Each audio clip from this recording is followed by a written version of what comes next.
Hello Cassiopians and welcome to Digital Casio. I hope you're keeping well. Today we'll be taking a look at the Casio DB-810, another databank from my collection. Now this watch was released sometime in the late 90s, I believe. There's no exact date as I can't find any information online about this watch. With that said, it is a very hard watch to track down.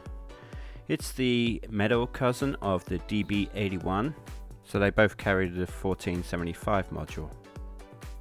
Now this is almost identical to the DB-800, with the exception that this one has a backlight in the form of an illuminator. Some people would say that the Databank watches all look the same, but in this case Casio have actually changed the design slightly with the front buttons. Casio also introduced the EEP-ROM, which protects data should you lose power to the watch. The case body is resin, has this mirrored chrome paint, whereas the front buttons are a matte silver. On the right hand side we have two rectangular pushers which are made of resin.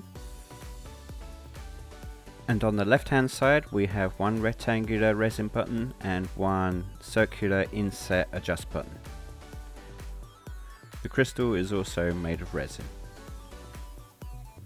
You can see that this is fitted with a stainless steel bracelet and it has the Casio branded buckle clasp. I should point out that to remove the bracelet you need to access the holes which are in the case lugs. And the bracelet also has this easy adjust clip. The serial number of this bracelet is S-553L and the case back is stainless steel. It is held on with 4 stainless steel screws. As you can see, the rear of the case has some paint peel. This is typical of painted resin cases and the paint peel is due to sweat. Blech. So we'll delve into the functions of this watch. First thing we'll show is a LCD diagnostic test by pressing the bottom buttons and the adjust button. Pressing the bottom right, you can change the screen to this and again to a blank screen. Press any other button to get out of this. This watch is very proud of its light in that it has to tell you 3 times on the front. So let's check it out, see if it's any good. And yes, it's a very bright electroluminescence illuminator light. And as expected, it does a very good job of lighting up the screen. So let's set the date and time. We'll do this by pressing the adjust button and the seconds flash. Press the bottom right to reset the seconds to 0. The bottom left advances to the hours, and we can use the right hand buttons to go backwards and forwards through the hours. So we'll set it to 3 and we'll set the minutes to 30. You can see that by holding the button it advances, so you don't have to keep pressing and pressing and pressing and pressing and pressing. Next up is the year, and this goes from 1995 to 2039. So we'll go backwards through this and set this to 2020. Move on to the month. We'll set this to, have a guess, June, and we'll set the date to the 15th.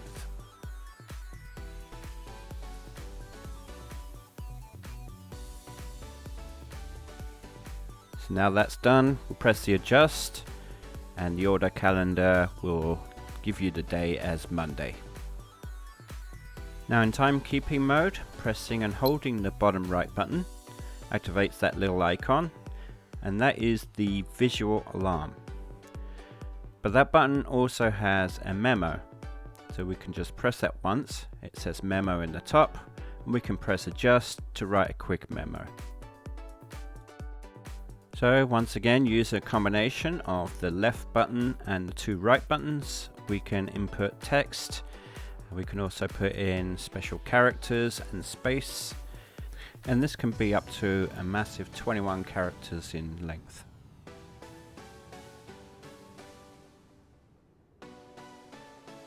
Now you can toggle between the date and your memo by using the bottom right button. So now let's explore the other functions. The first function is the Telememo or telephone records.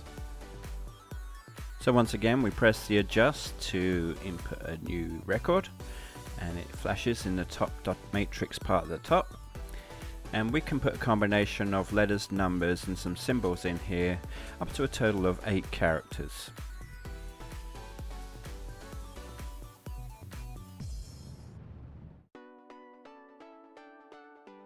So then we move on to the second part of the record, which is the numbers, and you can have spaces as well as dashes. It can be up to 12 in length.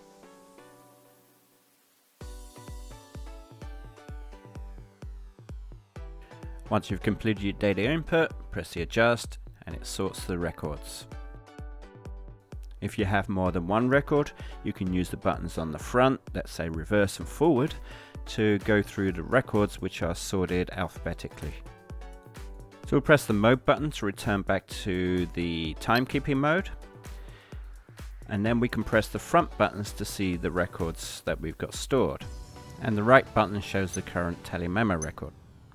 So move on to the schedule. You see that there's 79 records free, so we press the adjust button here to put in a new record.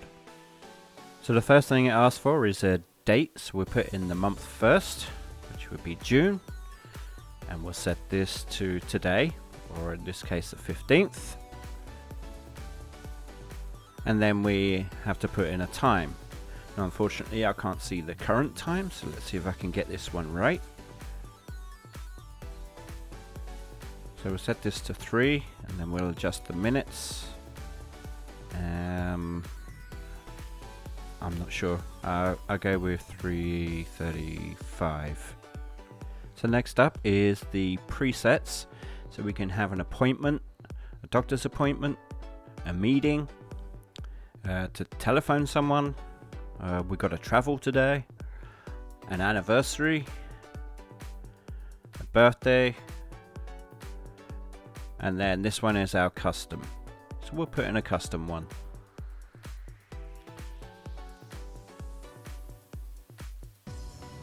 So just like the other data entries, we use the same combination of buttons, but in this case we can be up to 11 characters in length. So once you put in the schedule, press the adjust and that sorts it, and let's check out the current time, and of course we're off. So let's go back onto it and adjust the time. So let's go to the record, there's the one, press the adjust button again, and we'll just adjust that to 3:37. So let's go back to timekeeping mode, and I should point out that we do have the visual alarm on, so you should see the light flash when the alarm sounds.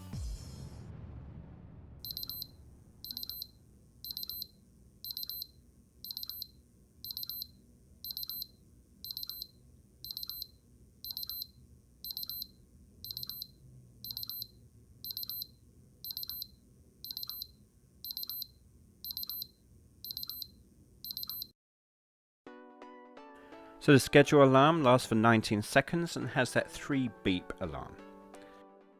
So let's move on to the next function. Now this one is the world time. You can see it's currently set to Greenwich Mean Time. So we'll press the adjust button to change this, and we use the bottom right button to advance and top right button to go backwards. Change to the minutes, change this to 3:37 because we can actually see the real time right now. Once you're done, press the adjust. Ooh. Like so.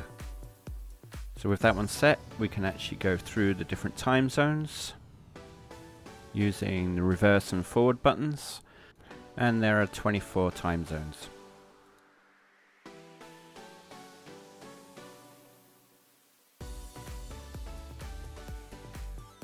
So we'll leave it on Wellington, and then we move on to the next function, which is the daily alarm.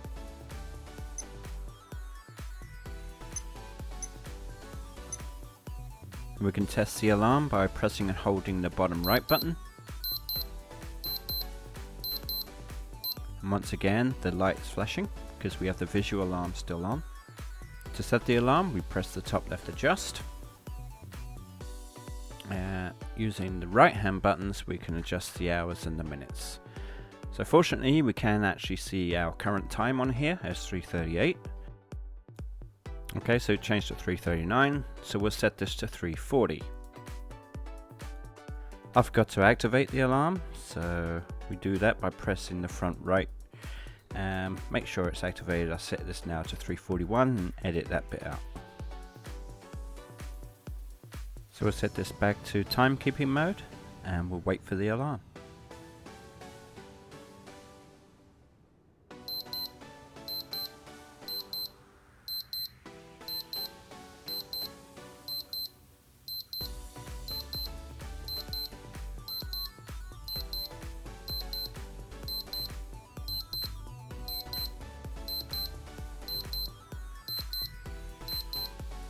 So the daily alarm gives a 20-second 2-beep alarm. So let me show you what I was talking about with the alarm.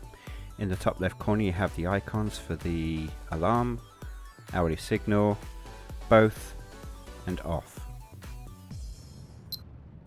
So the next function on this is the countdown timer.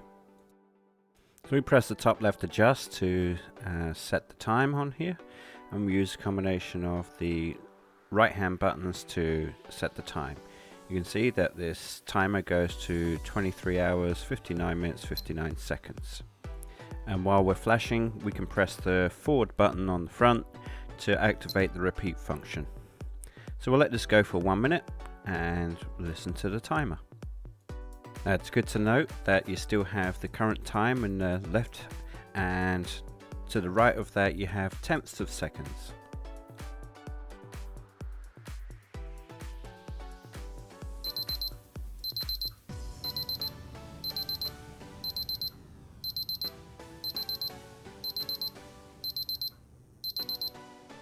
So the countdown timer has a 10-second 4-beep alarm.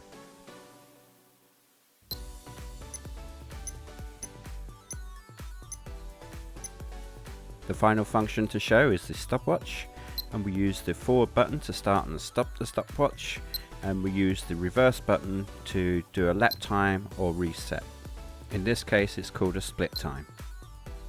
So with the split time activated we can stop the stopwatch and see the two times, so 6.77 and 12.08. So that's the final function, and as we flip through you can see that this watch is very well featured. And I like the way that the alarms have a distinct sound. So a 2-beep alarm is the regular alarm, the 3-beep is the schedule alarm, and the 4-beep is the countdown timer alarm. And it should also be noted that even though the watch only has one daily alarm, you can have up to 80 scheduled alarms, so it gives a total of 81 alarms. So let's take a look at this on the wrist. And as usual, these Databanks fit my 7-inch wrist perfectly.